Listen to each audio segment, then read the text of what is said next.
야고보서 3장 13절로 18절까지 말씀을 한 절씩 교독합니다. 제가 먼저 13절부터 교독하도록 하겠습니다. 다 찾으셨으면 13절부터 교독합니다. 너희 중에 지혜와 총명이 있는 자가 누구냐? 그의 선행으로 말미암아 지혜의 온유함으로 그 행함을 보일지니라. 그러나 너희 마음속에 독한 시기와 다툼이 있으면 자랑하지 말라. 진리를 거슬러 거짓말하지 말라. 이러한 지혜는 위로부터 내려온 것이 아니요 땅 위의 것이요 정욕의 것이요 귀신의 것이니 시기와 다툼이 있는 곳에는 혼란과 모든 악한 일이 있음이라. 오직 위로부터 난 지혜는 첫째 성결하고 다음에 화평하고 관용하고 양순하며 긍휼과 선한 열매가 가득하고 편견과 거짓이 없나니 화평하게 하는 자들은 화평으로 심어 의의 열매를 거두느니라. 아멘. 계속해서 우리는 야고보서의 말씀을 통해서 좋은 교회, 좋은 성도, 그리고 이 땅에 하나님께서 우리를 부르신 정말 좋은 신앙생활은 무엇인가, 이 야고보서의 말씀을 통해서 함께 나누고 있습니다. 이 예루살렘 교회, 우리가 야고보서의 배경이 되어지는 이 예루살렘 교회는 하나님께서 초대교회의 큰 부흥의 역사를 이루게 하시는 그러한 교회였다고 하는 것을 사도행전의 기록을 통해서 보게 됩니다. 한 번 설교했더니 3,000명이 회개하고 돌아오고, 한 번 설교했더니 5,000명이나 되는 성도들이 하루아침에 돌아오는 이러한 기적의 역사뿐만 아니라 은과 금은 내게 없거니와 내게 있는 것으로 내게 주노니 하나님의 능력과 이적과 표적과 기사들이 나타날 뿐만 아니라 옥문이 열리고 하나님께서 증거하시는 말씀을 통해서 죽은 자들이 살아나고, 그림자만 덮여도, 사도들의 그림자만 덮여도 귀신들이 떠나가는 이러한 놀라운 역사들이 바로 이 예루살렘 교회에 있었다고 하는 것을 보게 됩니다. 얼마나 이적과 표적과 하늘에서 주시는 이러한 능력들이 예루살렘 교회에 충만했는지, 이 예루살렘의 하나님의 교회를 살펴보면 충만한 역사와 놀라운 초대교회 역사가 바로 이 예루살렘 교회를 세우는 근간이 되었다고 하는 것을 보게 됩니다. 그러나 이러한 하나님의 역사와 이적과 표적과 기사가 나타나는 교회였지만 이 예루살렘 교회에 극심한 이러한 혼란과 어려움이 있었던 것을 우리는 이 사도행전을 통해서도 또한 보게 됩니다. 스데반의 순교가 있었고, 동일한 이름의 사도였던 야고보라고 하는 사도는 또 순교를 당하게 되고, 이러한 초대교회의 혼란과 어려움 때문에 이 예루살렘 교회는 전 세계로 흩어지는 이러한 역사가 있게 되는 것을 보게 됩니다. 물론 하나님께서 사도행전의 말씀을 통해서 온 교회는 이 예루살렘뿐만 아니라 사마리아와 유대와 땅끝까지 이르러 내 증인이 될 것이다, 이렇게 말씀했지만 이 교회는 극심한 고난과 환난 때문에 전 세계로 흩어지게 되어지는 이러한 교회가 되었다, 성경은 이렇게 말합니다. 그러다 보니 이 교회 생활 안에서 우리처럼 새가족 훈련도 하고, 또 목자 훈련도 하고, 또 직분자 훈련도 받고, 또 신학교에 가서 또 좋은 사역자들로 이렇게 훈련도 받아가며 신앙생활을 해야 될 터인데, 이들이 흩어지고 각자의 처소로 흩어지게 되어지자 이들이 받아야 할 양육을 잘 받지 못하는 이러한 안타까운 교회의 모습을 보여주더라, 성경은 이렇게 말합니다. 그래서 이 예수님의 동생이었던 야고보 사도가 이제 예루살렘 교회의 여러 가지 문제들을 곳곳에 이렇게 살펴보니 신앙도 있고 믿음도 있고 체험도 있고 하나님에 대한 열심도 있고 경험도 있었는데, 그리스도인의 성숙한 부분들이 훈련되어지지 않은 이러한 약점들이 있다고 하는 것을 이 예수님의 형제였던 야고보가 깨닫고 경험하게 됩니다. 그래서 우리는 지난 시간 얼마나 그리스도인들이 말에 대해서, 우리가 사용하는 언어에 대해서 어떻게 사용하고 어떻게 언어를 우리가 사용하는 것이 중요한가 하는 것을 말씀을 통해서 보지 않았습니까? 여전히 세상적인 언어를 사용하고 여전히 부정적인 언어를 사용하고, 그러나 그들이 믿음이 없어서가 아니라 보다 더 성숙되어진 훈련의 부분 혹은 양육의 부분들이 부족했더라 하는 것을 야고보 선생님은 우리에게 증거합니다. 또 이 예루살렘 교회에 있었던 여러 가지 어려움들과 이러한 부분들의 삶을 살펴보니 바로 오늘 세상의 지혜와 세상에 가진 것들을 자랑하는 이러한 교회의 연약한 모습들도 보이더라 성경은 이렇게 증거합니다. 이들이 살아왔던 예루살렘, 그리고 예수님께서 사역했던 갈릴리라고 하는 지역은 참으로 우리가 지금 이스라엘 그러면 우리의 귀와 우리의 시선이 그쪽에 집중되어 있지만 지금도 아주 작은 나라에 불과하지 않습니까? 그때 이 당시 갈릴리 그리고 예루살렘이라고 한다면 세상의 중심이기보다는 아주 변방 중에 변방일 뿐만 아니라 시골 중에 시골입니다. 제가 시골에서 자라서 제가 시골에서 살아봐서 알지 않습니까? 얼마나 이 도시를 딱 나가보니 별천지고 새로운 세상인지.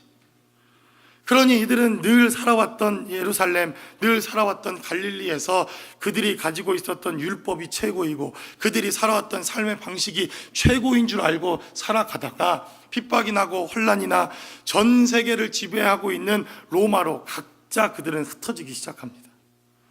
그랬더니 별천지를 본 거 아닙니까?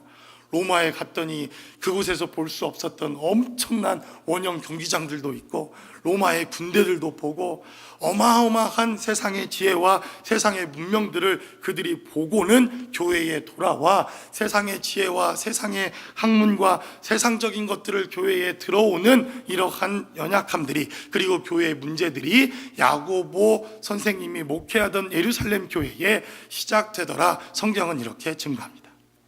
그래서 이민교회뿐만 아니라 전반적인 교회들을 살펴보면 교회의 장로님들이 만약 비즈니스를 하시는 분들이 많다 그러면 그 교회는 꼭 기업처럼 이렇게 운영되어지는 그러한 교회들을 봅니다. 교회 장로님들이 학자들이 많으면 꼭 이 교회가 무슨 학교처럼 이렇게 교회가 운영되어지는 교회들 보지 않습니까?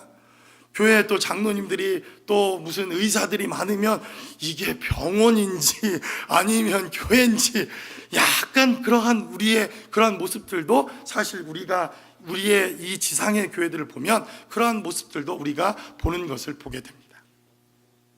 그래서 이 야고보 사도는 그러한 문제들이 시작되어진 예루살렘 교회에서 세상의 지혜도 필요하고 세상의 학문도 필요하고 세상이 주는 많은 부요와 이러한 생명들도 필요하지만 그러나 교회는 하나님이 주시는 하나님의 지혜와 하나님의 능력이 필요한 곳이다 라고 증거하는 것을 보게 됩니다. 그래서 아무리 세상적으로 뛰어난 지식과 능력을 가지고 세상적인 방법으로 이 교회가 잘 되기를 그리고 좋은 성도가 되기를 아무리 기도하고 훈련하더라도 하늘로부터 오는 지혜와 능력이 바로 교회가 붙잡아야 할 근본이요 능력이라고 하는 것을 오늘 본문의 말씀을 통해서 증거하더라는 것입니다. 그래서 바로 이 야고보 형제를 통해서 야고보 목사님을 통해서 하나님의 교회가 붙잡아야 할 지혜 그리고 세상의 지혜와 다른 그리스도인들이 살아가야 할 삶의 지혜와 능력이 있다는 것을 증거합니다. 바로 첫 번째로 성경은 우리에게 증거하기를 바로 하늘로부터 오는 지혜 하나님의 교회와 하나님의 백성들은 하늘로부터 오는 지혜가 필요하다 성경은 이렇게 증거합니다. 오늘 본문은 기록하기를 너희 중에 지혜와 총명이 있는 자가 누구냐 그는 선행으로 말미암아 지혜의 온유함으로 그 행함을 보일지니라. 그러나 너의 마음속에 독한 시기와 다툼이 있으면 자랑하지 말라 진리를 거슬려 거짓말하지 말라라고 말합니다. 이러한 지혜는 위로부터 내려온 것이 아니요 땅 위의 것이요 정욕의 것이요 귀신의 것이니 라고 성경은 이렇게 증거합니다. 이 땅에 지혜가 있음을 야고보 선생님도 인정합니다. 분명히 세상적으로 살아가야 할 지혜와 지식이 있고 또 이 땅에서도 분명히 하나님의 교회보다 훨씬 더 훌륭한 지혜가 있다고 하는 것을 야고보 선생님도 인정하고 있다는 것입니다. 여러분 세상을 따라갈 만합니까? 세상이 얼마나 급속도로 변해가는지 저도 예전에 컴퓨터 깨나 했는데 이 군대라는 거를 딱 갔다 오니까 도스에서 윈도우로 바뀌고 난 이후 컴퓨터하고는 안녕입니다. 얼마나 세상 지식이 빠르게 변해가고 얼마나 급속도로 변해가는지 지금은 그래서 이 지식의 습득보다는 어떻게 이 지식들을 우리가 잘 활용할 것인가 하는 것이 훨씬 더 중요한 세상이 되지 않았습니까? 그래서 예전에는 대학만 졸업해도 그래도 좀 꽤나 그래도 우리가 배웠다고 하는 그러한 시대를 살았는데, 아니 지금은 어디 대학 졸업장을 내밀 때가 있어야죠. 이러한 시대를 우리는 살아가지 않습니까? 그래서 분명히 성경도 말하기를 세상에 지혜도 필요하고 우리가 살아가야 할 세상의 지혜와 이러한 지식을 습득하는 것이 죄다 이렇게 이야기하지는 않는다는 것입니다. 그러나 하나님의 교회, 하나님의 사람들, 그리고 이 땅에 우리가 살아가는 그리스도인의 삶을 살기 위해서는 세상의 지혜가 아니라 하늘로부터 오는 지혜가 분명히 있다, 이렇게 성경은 우리에게 증거합니다. 그래서 우리가 지식이라고 하는 것, 이러한 것은 세상의 사물이나 혹은 세상의 이치나 원리들을 깨닫는 어떠한 지식적인 습득이라고 한다면, 지혜라고 하는 것은 무엇입니까? 이러한 지식을 잘 사용해서 지혜를 우리가 얻는 것, 지식을 잘 사용하는 능력, 이것을 우리가 지혜라고 하지 않습니까? 제가 아는 컴퓨터 이 기계공학을 전공하신 교수님이 한 분 계신데, 이분은 하여튼 기계만 보면 어려서부터 뜯었답니다. TV도 뜯고 라디오도 뜯고 하여튼 기계만 보면 뜯어. 이런 분들 주변에 계시지 않습니까? 하여튼 뭐만 봤다 하면 뜯어. 그래서 이분이 하여튼 기계에 대해서는 박사고 또 MIT에서 공학 박사를 받았는데, 자기 연구실 옆에 자판기가 이렇게, 그래서 손님이 와서 500원짜리 동전을 몇 개 넣었더니 이 자판기가 먹어버린 겁니다. 500원짜리 몇 개를. 그런데 딱 보니까 자기가 예전에 설계했던 그 설계 도면으로 만들어진 자판기 번호들입니다. 그래서 전화를 해서 이 자판기 1번 뭐가 문제고 2번 센스 뭐가 문제고 3번 뭐 때문에 이 돈을 먹었고 한 10가지를 쫙 써서 자판기 회사에 전화를 했더니 알겠습니다, 곧 가겠습니다 하고는 하루가 지나 이틀이 지나 3일이 지나 안 오더랍니다. 그러니 얼마나 화가 납니까? 내 500원 내놔라. 자판기와 멱살을 잡고 발로 차기도 하고 주먹으로 치기도 하고 다 해보시지 않았습니까? 그 500원이 아까운 게 아니라 내가 이 기계에 대해서는 빠삭한 사람인데, 그래서 어느 날 하루도 그 멱살을 잡고 이 자판기와 막 씨름을 하고 있는데, 지나가던 그 대학에 이 청소를 하시던 할머니 한 분이 이렇게 지나가더니, 아니 저 점잖은 교수님이 왜 저러시나, 이렇게 여차여차해서 자판기 기사가 안 옵니다. 성질이 나서 막 성질을 부리고 있는데 전화번호를 주십시오 그러더니 전화를 하더랍니다. 아, 그 자판기 회사죠. 500원짜리 동전이 자판기에서 쏟아지고 있어요. 전화를 또 빤스바람으로 달려왔답니다. 빤스바람으로. 아무리 지식이 많아도, 아무리 그 자판기에 대한 지식이 많고 공학 박사요 기계를 보면 너무나도 이 기계가 어떤 기계인지 아는데도 불구하고 자신의 500원을 되돌려 받을 지혜는 지식과 완전히 다르다고 하는 것을 우리는 일상의 삶을 통해서 경험하지 않습니까? 바로 이 야고보라고 하는 이 예수님의 형제 야고보가 자신의 삶의 자리에서 얼마나 지혜가 없었는가 하는 것을 깨달았던 사건 하나가 바로 하나님의 아들이요 그분은 하나님이시요 이 땅에 말씀이 육신이 되어 오신 하나님의 아들을 자신의 형으로 그가 경험하게 되어지는, 인류 역사에 너무나도 축복된 삶을 그가 경험했지만 자신의 삶을 통해서 자신이 가지고 있는 지식과 세상의 지혜 때문에 하나님을 알아보지 못하는 이러한 어리석은 삶을 살았구나 하는 것을 깨닫는 것, 이것이 지혜였다라고 그는 그렇게 고백합니다. 그리고 나서 그는 바로 예수님이었던, 육신으로는 형이었던 바로 그분께서 이 땅에 지혜자로 오셨다고 하는 것을 증거합니다. 그분이 단지 율법을 가르치고 하나님 나라의 지식적인 부분을 전파하기 위한 하나님의 아들로 오신 것이 아니라 그는 하나님의 지혜를 가지고 우리에게 이 땅의 지혜와 하나님의 지혜를 가르쳐 주시는 메시아로 오셨음을 그는 증거하고 하나님의 말씀을 증거하고 있더라는 것입니다. 그래서 바로 예수님께서도 이 땅에 오셔서 단지 율법의 조문이나 율법의 지식만을 우리에게 전달하신 것이 아니라 산상수훈에 기록되어져 있는 메시지를 살펴보면 그 말씀을 우리의 삶에 어떻게 적용할 것인지, 그리고 그 말씀을 가지고 어떻게 하나님을 더 사랑할 것인가, 누가 이 말씀을 더 잘 적용하는 사람인가 하는 지혜에 대한 메시지를 그가 증거하고 있는 것을 보게 됩니다. 그래서 제자들로 하여금 이 지식이 없는 자들아 이렇게 책망한 것이 아니라 너희가 아직도 깨닫지 못하느냐 라고 그들의 지혜 없음을 하나님께서 한탄하시고 그리고 안타까워 하셨다고 하는 것을 우리는 깨닫게 되더라는 것입니다. 그래서 이 땅에 세상의 지혜도 필요하고 세상의 지식도 필요하지만 그러나 우리는 주님으로부터 이러한 지혜와 지혜의 삶을 배우는 것, 이것이 하나님의 교회에 하나님의 백성들에게 필요하다, 성경은 우리에게 증거합니다. 그래서 많은 사람들이 예수님을 책잡아 그를 죽이려 하고 그리고 그를 넘어뜨리려 하는 많은 사람들이 이 가이사의 동전을 가지고 와 주님께 이렇게 묻습니다. 세금을 가이사에게 내는 것이 맞습니까? 내지 않는 것이 맞습니까? 성경은 말하기를 그들이 예수님을 올무에 달아 그를 죽이려고 하는 이러한 질문이라고 하는 것을 성경은 지적하고 있는 것을 보게 됩니다. 그러자 주님께서는 세금을 내지 않는 것이 마땅하다 이렇게 말씀하시지도 않고, 세금을 내는 것이 마땅하다 이렇게 말씀하시지도 않고, 가이사의 것은 가이사에게, 하나님의 것은 하나님에게 이렇게 말씀하십니다.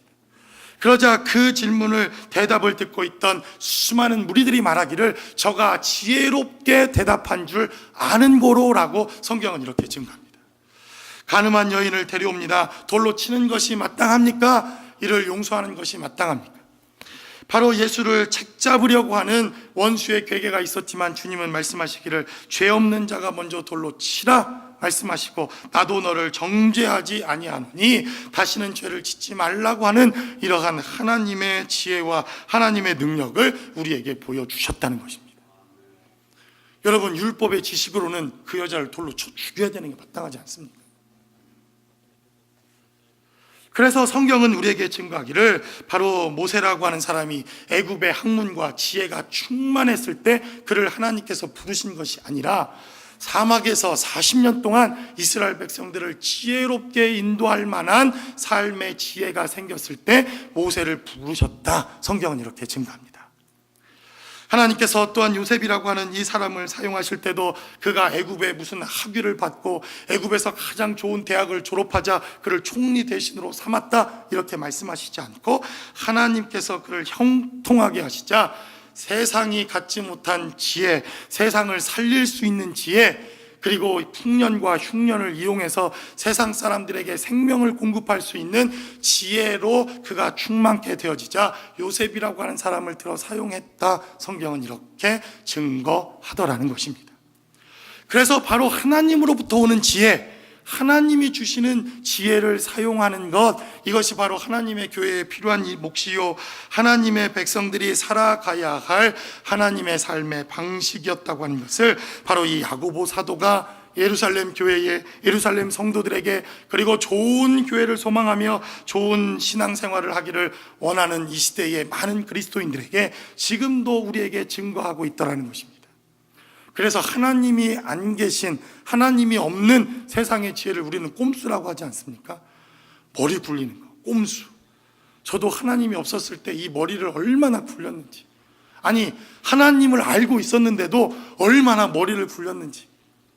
하나님이 부르셔서 목회자로 부르셨는데 목사가 되는 게 너무 싫었습니다. 그래서 주님, 타협을 하기 시작했죠. 제가 선교사가 되겠습니다. 그래도 폼나지 않습니까? 그래도 선교사 그러면 좀 뭔가 고생하는 것 같고, 그래도 남들한테 가서 선교사라고 하면 긍휼을 좀 받는 것 같고, 그리고는 이리 뺀질 저리 뺀질 하다가 결국에는 정말 하나님의 지혜가 무엇인지 깨닫지 못하다가 빨리 순종하는 게 지혜라고 하는 것을 이제야 조금 깨닫기 시작하는 것 아닙니까?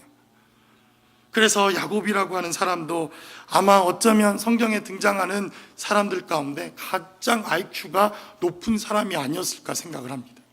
제가 생물학을 전공했는데 이 야곱은 도대체 어디서 이러한 유전공학적인 능력을 갖게 됐는지, 빨간 단풍나무를 보여주면 얼룩덜룩한 새끼가 나오기 시작하고 하얀 단풍나무를 보여주면 비리비리 말라가지고 못쓰게 생긴 이러한 양들 새끼들만 나오고, 그래서 자기가 좋은 것은 취하고 나쁜 것은 삼촌 라반에게 다 넘겨주지 않습니까? 아니 이게 어째서 능력입니까? 지금으로 말하면 유전공학 아닙니까? DNA를 조작하고 어떻게 이런 지식과 능력이 있었는지. 그러나 하나님께서 그에게 천부적으로 주셨던 지혜와 지식이, 그는 넘쳐나는 사람이었지만 그러한 지혜를 가지고 그는 머리를 늘 굴립니다. 20년 동안 칼을 갈고 있었던 에서라고 하는 사람이 야복강 나루터에서 야곱을 죽이겠다고 달려드는 그러한 정보를 그는 입수하고, 자기가 제일 미워했던 아들부터 그 다음, 그리고 자기가 가장 사랑했던 아들은 맨 나중에 두고, 그리고 야복강을 넘어가지 않고 그 추위를 어떻게 할 것인가 이렇게 지켜보고 있다가 야복강 나루터에서 결국은 다리를 절단당하는 이러한 역사를 체험하고 경험하지 않습니까? 끊임없이 하나님이 주시는 은혜와 능력으로 살아갔어야 할 이 야곱임에도 불구하고 세상의 지혜와 자신이 가지고 있는 꼼수와 하나님과 전혀 상관없는 이러한 세상의 지혜로 살아가던 야곱은 이렇게 고백합니다. 내가 험난한 세월, 아주 그냥 험난한 세월을 살아왔습니다 라고 그는 그렇게 말년에 고백하는 것을 보게 됩니다. 이것이 바로 세상적인 삶의 방식으로 살아왔던 야곱의 고백이었다고 하는 것을 성경은 우리에게 증거합니다. 그래서 지혜로운 자는 위로부터 내려오는 지혜를 구하는 자요, 위로부터 오는 능력을 구하는 자요, 바로 하늘이 주시는 지혜를 소유한 자, 바로 하나님의 지혜를 갖고 그 지혜 가운데 순종하는 삶을 살아가는 것, 이것이 바로 지혜로운 삶이라고 성경은 우리에게 증거합니다. 그러므로 하나님의 교회, 이 공동체 안에 들어와 있는 우리의 모든 공동체는 위로부터 오는 지혜를 소유해서 그 하나님의 지혜와 능력으로 살아가는 저와 여러분들이 되시기를 주님의 이름으로 간절히 축원합니다. 두 번째로 성경은 우리에게 증거합니다. 바로 이 야고보 사도는 정말 참 지혜는 사람을 세우는 것이 참 지혜다, 성경은 이렇게 증거하고 있더라는 것입니다. 세상에서 이제 로마를 경험하고 세상의 많은 학문과 지혜를, 그리고 세상의 엄청난 지혜를 경험했던 사람들이 하나님의 교회로 돌아오자 많은 의견들을 내놓지 않았겠습니까? 목사님, 교회 건축은 이렇게 하고 건물은 이렇게 하고, 야고보 선생님도 미국 유학 좀 하셔야 되겠습니다. 로마 유학 좀 해야지. 이 예루살렘 촌구석에 처박혀 있으니 30년이 지나 40년이 지나도 여전히 이렇게 목회하는 건 아닙니까? 박사학위 좀 받아오십시오. 뭐 이렇게 얘기하지 않았겠습니까? 그런데 이렇게 그분들을 잘 야고보 선생님이 살펴보니 이들이 지혜도 많고 배운 것도 많고 세상 경험도 많고 교회에 있는 사람들보다 앞서가는 사람임에 틀림없지만, 이들의 삶의 자리에서 왠지 따르는 무리도 없고 사람들을 세우기는커녕 하나 둘씩 이 사람들 때문에 교회가 다툼이 있고 시기가 있고 혼란이 있고 또 이러한 모습들이 있더라 하는 것을 야고보 선생님은 우리에게 증거합니다. 그래서 진짜 지식, 진짜 지혜, 참 지혜는 뭔가, 사도는 우리에게 말하기를 시기와 다툼이 있는 곳에는 혼란과 모든 악한 일이 있다 이렇게 말하고, 오직 위로부터 난 지혜는 성결하고 다음에 화평하고 관용하고 양순하며 긍휼과 선한 열매가 가득하고 편견과 거짓이 없는 것이다 이렇게 말합니다. 다른 말로 하면 사람들을 세우고 사람들을 세워주고 교회를 하나 되게 하고 공동체를 하나 되게 하고 하나로 묶고 사람들을 세워나가는 것, 이것이 참 지혜다, 성경은 이렇게 증거하더라는 것입니다. 그래서 여러분들, 우리 교회에서도 또 세상에 나가서도 사람들 살펴보십시오. 지혜 있는 사람들 주변에 많이 모이는 것 같지만 실질적으로 사람들이 모이는 사람을 보면 그 사람이 지식이 많다기보다는 사람을 세워주고 사람을 높여주고 나를 섬겨주는 사람들 사이에 사람들이 몰리는 것을 봅니다. 저는 지난주에 저희 교회가 무슨 이산가족 상봉하는 줄 알았습니다. 새가족 한 명이 왔더니 무슨 한 30년 40년 만에 처음 만난 이산가족 만나듯이, 교회는 그런 곳이어야 되지 않습니까? 저는 교회는 그러한 곳이어야 된다고 믿습니다. 죽었던 자가 살아오는 곳, 그래서 맨발 벗은 바람으로도 나가서 그들을 섬겨주고 맞이해야 되는 곳, 저는 이것이 교회가 가져야 할 지혜요, 세상과는 다른 우리의 삶의 자리라고 하는 것을 성경은 우리에게 증거하더라는 것입니다. 얼마나 많은 지식으로, 얼마나 많은 세상의 방식으로 우리는 삶의 잣대를 나누어서 교회가 이렇게 해야 되며, 우리 성도들의 삶은 이렇게 해야 되며, 또 우리의 가지고 있는 율법과 또 율법의 조문으로 이 예루살렘 교회가 파당과 분당을 나누고 얼마나 많은 교회들이 이러한 문제들을 가지고 있었다고 증거합니까? 야고보 사도는 말하기를 정말 지혜자라면 사람을 세우는 것이다 라고 말합니다. 사람을 섬기는 것이다, 사람을 세워주는 것이다 라고 말하면서, 바로 이 야고보는 예수님께서 이 땅에 오셔서 제자들을 섬기시고 사람을 세우신 것이야말로 참 지혜였다고 하는 것을 그는 깨닫게 되었다는 것입니다. 그래서 예수님께서 지식이 있는 자들을 선택하신 것이 아니라 세상에 정말 세상적인 이 이력서를 보면 마태와 그리고 가룟 유다를 제외하고는 사실 어떻게 보면 2류, 3류 인생들을 하나님이 선택하신 것 아닙니까? 그래도 마태는 세린이 좀 배웠고, 그래도 가룟 유다는 그래도 좀 똑똑해 보이는 사람, 이 두 사람을 제외하고는 사실은 그 이력서나 그들의 삶의 모습들을 보면 이들이 과연 주님의 제자가 될 만한 사람들인가 하는 사람들로 제자를 주님이 삼으신 것을 보게 됩니다. 그러나 주님께서는 우리에게 참 지혜가 무엇인가, 하늘의 지혜가 무엇인가를 보여주었다는 것을 성경은 우리에게 증거합니다. 그래서 베드로와 야고보와 요한, 이 친구들을 가까이 두시고 언제나 중요한 사역이 있다면 이들을 동행하시고, 이들과 함께 변화산에도 가시고 죽은 자를 살리는 곳에도 가시고 기도하는 곳에도 이 친구들을 가까이 두었다는 것을 보게 됩니다. 그런데 진짜 주님에게 배워야 할 참 지혜가 무엇입니까? 친구를 가까이 하고 그러나 원수는 더 가까이 두는 하나님의 지혜가 예수님께 있다고 하는 것을 우리는 깨닫습니다.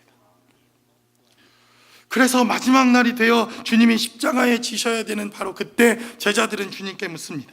도대체 주님을 팔 자가 누구입니까? 나와 함께 떡반죽 그릇에 손을 넣는 자가 나를 팔 자이니라. 그리고 가룟 유다가 동일한 떡반죽 그릇에 손을 넣지만 그들은 예수님을 팔 자가 가룟 유다인지를 인식하지 못합니다. 깨닫지 못합니다. 왜 그렇습니까? 주님이 늘 가룟 유다를 챙기고 떡반죽 그릇도 함께 먹을 수 있을 만큼 늘 그를 가까이 하게 두어 있으니 과연 가룟 유다가 정말 예수님을 팔 자인가? 제자들은 그 누구도 상상할 수 없고 그 누구도 한 번쯤 의심해 볼 수 없을 만큼 주님은 친구들을 가까이 두셨지만 원수들을 더 가까이 두는 하나님의 지혜가 예수님에게 있었다. 성경은 이렇게 증거합니다. 그래서 우리가 정말 존경하고 미국이 가장 존경하는 링컨 대통령, 저도 나라와 민족을 위해서 늘 기도하지 않습니까? 대한민국도 이러한 정말 모든 사람들이 존경할 만한 대통령이 좀 나오게 해달라고. 그런데 이 대통령이, 링컨 대통령이 연설을 시작하면서 대통령 후보에 나오자 스탠슨이라고 하는 이 사람이 인신공격을 시작합니다. 야, 원숭이가 드디어 미국 대통령의 후보로 나왔다. 사실 링컨 대통령 초상화를 보면 사실 잘생긴 얼굴은 아니지 않습니까? 제가 조금 더 잘생긴 것 같은. 그러니까 이 스탠슨이라고 하는 사람이 칼럼에 기고하기를, 야, 진화론이 확실히 맞다. 왜냐? 링컨 대통령을 보면 원숭이가 사람으로 진화되어지는 과정 가운데 확실한 증거가 아니냐, 이렇게 칼럼을 쓰기도 하고 연설을 하면 공격하기도 하고 어디를 가면 없는 말도 만들어내고. 그런데 덜컥 링컨 대통령이 당선을 됩니다. 그래서 이제 많은 사람들이 링컨이 어떤 사람을 내각으로, 어떤 사람이 국무총리로, 어떤 사람이 또 미국을 이끌어갈 지도자로 선택될 것인가, 이렇게 관심을 갖고 있었는데 이 링컨 대통령이 국무장관으로 스탠슨이라고 하는 사람을 전격 발탁을 합니다. 여러분, 누가 제일 서운했겠습니까? 링컨 대통령을 옆에서 도와줬던 사람. 아니, 대통령이 되게 하려고 재산 팔아 자신의 시간 들여 엄청 도와줬던 이 링컨 대통령의 주변의 사람들이 입이 대빨이 나오지 않았겠습니까? 아니 그렇게 당신을 모욕하고 그렇게 당신을 욕했던 사람을, 그렇게 날마다 당신이 어떤 사람인가 이렇게 욕했던 사람을 국무장관으로 앉힌다는 게 말이 됩니까? 이렇게 묻자 링컨은 이렇게 말합니다. 내 약점을 제일 잘하는 사람을 세상에 풀어놔두면 어떡합니까? 내가 옆에서 꼭 지키고 있어야지. 그리고는 남북전쟁이 일어나고 난 이후 이 스탠슨이라고 하는 이 사람의 신출귀몰한 작전 때문에 결국 링컨이 전쟁에 승리하지 않습니까? 그리고 미국 대통령, 가장 위대한 대통령이라고 알려진 이 대통령에 대해서 누가 위인전을 쓰고 누가 이 대통령에 대한 자서전을 쓰고 그가 총에 맞아 죽었을 때 가장 먼저 가장 위대한 대통령이라고 이를 높이고 그를 후대에 알리고 글을 남겼던 사람, 그 사람이 바로 스탠슨이라고 하는 사람입니다. 그래서 성경은 말하기를 참 지혜는 사람을 세우는 것이요 사람을 살리는 것이요 사람을 키우는 것이요 참 지혜자라고 한다면 사람을 가까이 두되 친구를 가까이 두고 원수는 더 가까이 두는 지혜가 우리의 삶의 자리에 필요하다라고 성경은 우리에게 증거하더라는 것입니다. 그래서 제가 여러분들에게 가까이 다가가면 목사님 나를 원수로 여기나 그렇게 여기지 마시고 친구라고 여기시는구나 이렇게 생각하면 되겠습니다. 할렐루야. 그래서 바로 이 야고보라고 하는 사도는 이러한 참 지혜라면 우리를 하나로 묶고 연합하게 하고 서로 기쁘고 반갑고 서로의 삶의 자리를 세워주는 이러한 참 지혜가 있는 삶의 자리, 이것이 바로 교회요, 이것이 공동체요, 이것이 하나님의 백성들이 갖고 있는 능력이다라고 하는 것을 성경은 우리에게 증거하더라는 것입니다. 마지막으로 성경은 우리에게 증거합니다. 참 지혜는 바로 열매를 거두는 삶이다라고 야고보 사도는 우리에게 증거합니다. 오직 위로부터 난 지혜는 첫째 성결하고 다음에 화평하고 관용하고 양순하며 긍휼과 선한 열매가 가득하고 편견이 없고 거짓이 없고 화평하게 하는 자들은 화평으로 심어 의의 열매를 거두는 자들이다라고 야고보 선생님은 우리에게 증거하고 있습니다.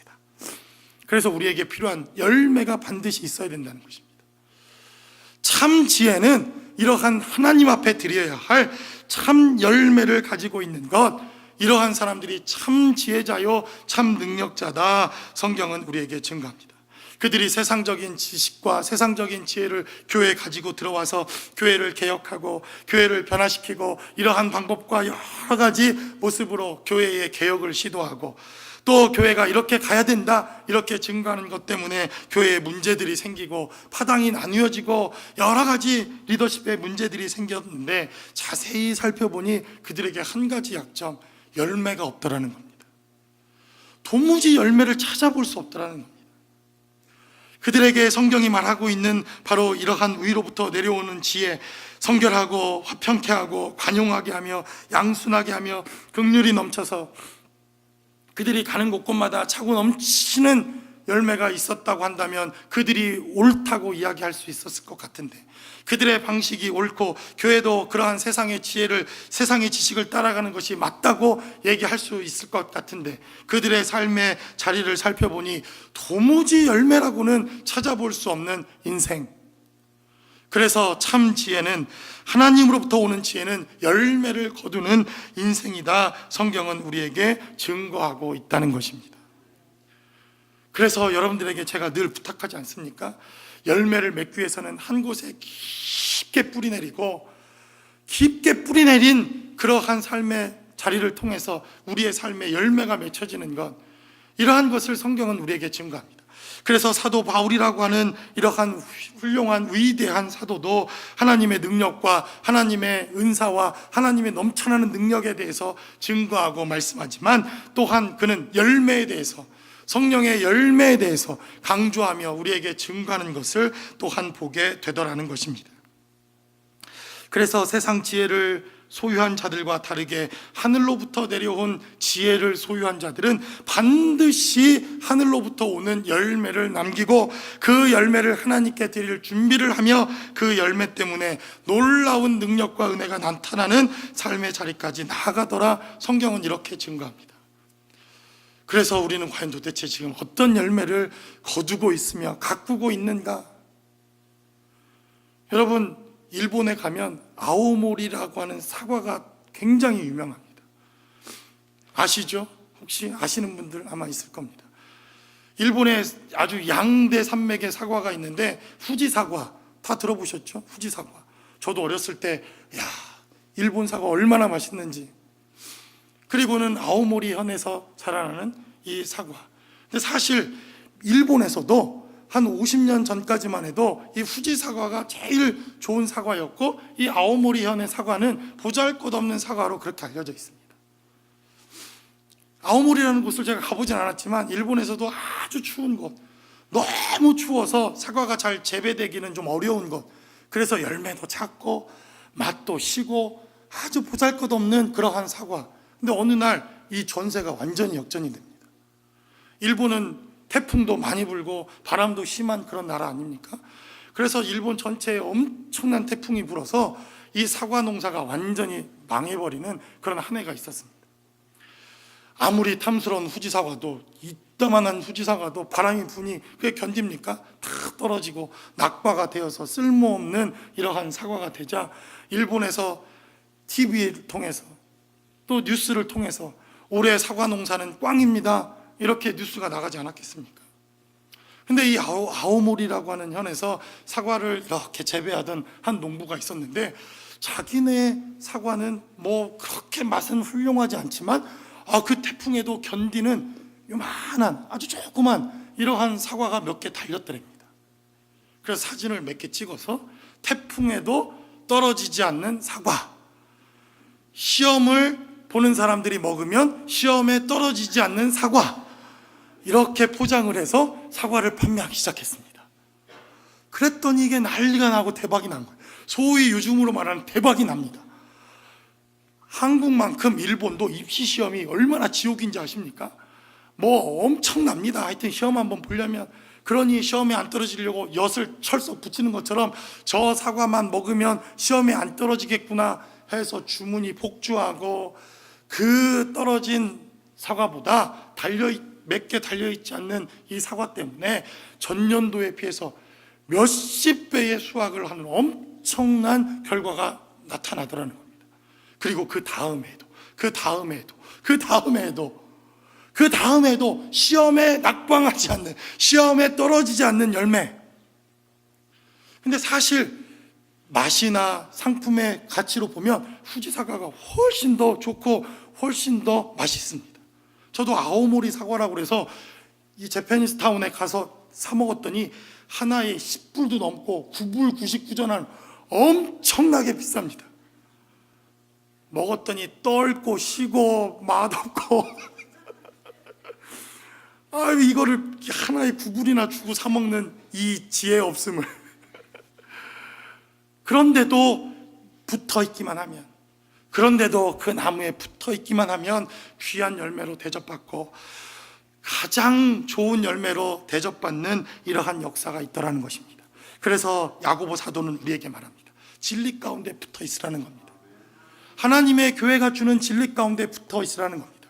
비록 세상의 지혜에 비해서 이것은 너무나도 보잘것없는 것 같고 너무나도 고리타분한 것 같고 세상의 지혜에 비교해서는 아무것도 아닌 것 같은 이러한 하나님의 말씀이지만, 그러나 그 말씀 가운데 붙어 있기만 하면 이 열매를 맺게 되어지는 놀라운 능력과 은혜가 있더라 성경은 우리에게 증거합니다. 그래서 열매를 맺는 것, 열매를 소유한 것, 열매를 갖는 것, 지금 당장 눈에 보이지 않고 세상의 삶을 쫓아가며 세상의 지혜를 쫓아가는 자들과 비교했을 때 너무나도 보잘것없어 보이는 이러한 열매이지만, 그러나 진짜 지혜는 이러한 열매를 맺는 삶, 바로 이것이 참 지혜요 하늘로부터 오는 지혜다 성경은 우리에게 증거하고 있습니다. 그래서 세상의 여러 기관과 세상의 많은 그룹들과 달리 하나님의 교회가 할 수 있는 일, 너무나도 보잘것없는 열매들이 많지 않습니까? 제가 무슨 대형교회를 하겠다는 것도 아니고, 제가 무슨 큰 이름이 날리는 목사가 되겠다는 것도 아니고, 그래도 교회가 좀 부흥했으면 좋겠다 하는 게, 뭔가 좀 하나님의 일을 좀 할 때 좀 성큼성큼 좀 좀 폼나게 좀 이렇게 했으면 좋겠는데, 그냥 뭐 하려니 이렇게 개척교회를 겨우 벗어나니 뭘 하려고 그래도 서로 힘들고, 뭘 하려고 그래도 폼도 안 나고 열매도 없는 것 같고, 이렇지 않습니까? 그러나 세상이 주는 열매와 하나님 나라에 하나님께서 거두시는 열매가 어쩌면 다를 수도 있다고 하는 것을 깨닫고, 비록 우리의 삶의 자리에서 보잘것없는 열매라 할지라도 이 공동체를 통해서 우리가 심고 가꾸며 열매 맺는 열매라고 한다면 바로 그것이 주님으로부터 오는 열매요 능력이요 축복이라고 하는 것을 성경은 우리에게 증거하고 있다라는 것입니다. 그래서 저와 여러분들이 이러한 열매를 거두며 가꾸며 그러한 삶의 자리에서 하나님께 드릴 수 있는 열매를 드릴 수 있는 공동체가 되시기를 주님의 이름으로 간절히 축원합니다. 그래서 비록 하나님이 주시는, 하나님이 부르신 이 제자들, 그 중에 한 명은 자살하고 그 중에 한 명은 순교를 당하고 그들 중은 하나님의 핍박이 일어나자 모두 도망가는 그러한 제자들이었지만, 그들이 씨를 뿌리고 그들이 나가서 하나님의 말씀을 전하고 그들이 세상과 맞서 하나님의 말씀과 지혜를 전하자 지금 세상에 이 엄청난 열매들이 거두어지는 이러한 놀라운 역사를 바로 하나님께서 우리에게 교회를 통해서, 우리의 삶의 자리를 통해서 거두시기를 원하는 열매였다. 야고보는 우리에게 이렇게 증거합니다. 그러므로 저와 여러분들의 삶의 자리에 이러한 열매와 하늘로부터 오는 지혜가 늘 충만하게 역사하는 삶의 자리가 되실 수 있기를 주님의 이름으로 간절히 축원합니다. 기도하겠습니다.